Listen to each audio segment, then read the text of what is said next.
जीतवाई में चूमा मांगेला टेकटरवा वाला गेहूं के कटाई में चूमा मांगेला टेकटरवा वाला गेहूं के कटाई में।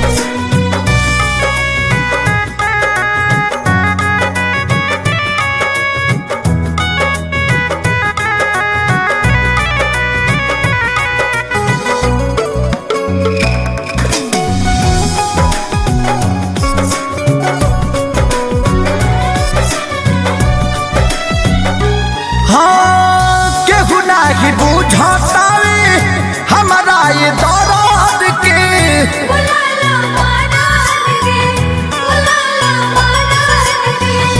तरी में के बोझा हमारा अखिया के सोझा हो ढाली सरद के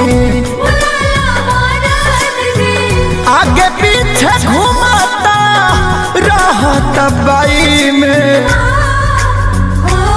चूमा मांगेला टेकटरवा वाला गेहूं के कटाई में चूमा मांगेला टेकटरवा वाला गेहूं के कटाई में।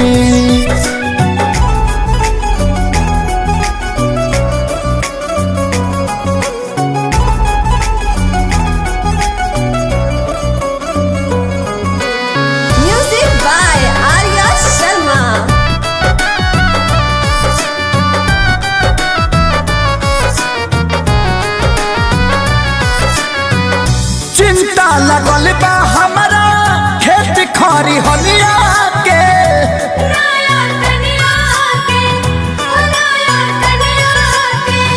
सभे देखल चाहे चढ़ली जवनिया के पवन खेसारी को है दे दो तराई में चूमा मांगेला टेकटरवा वाला गेहूं के कटाई में चूमा मांगेला टेकटरवा वाला गेहूं के कटाई में।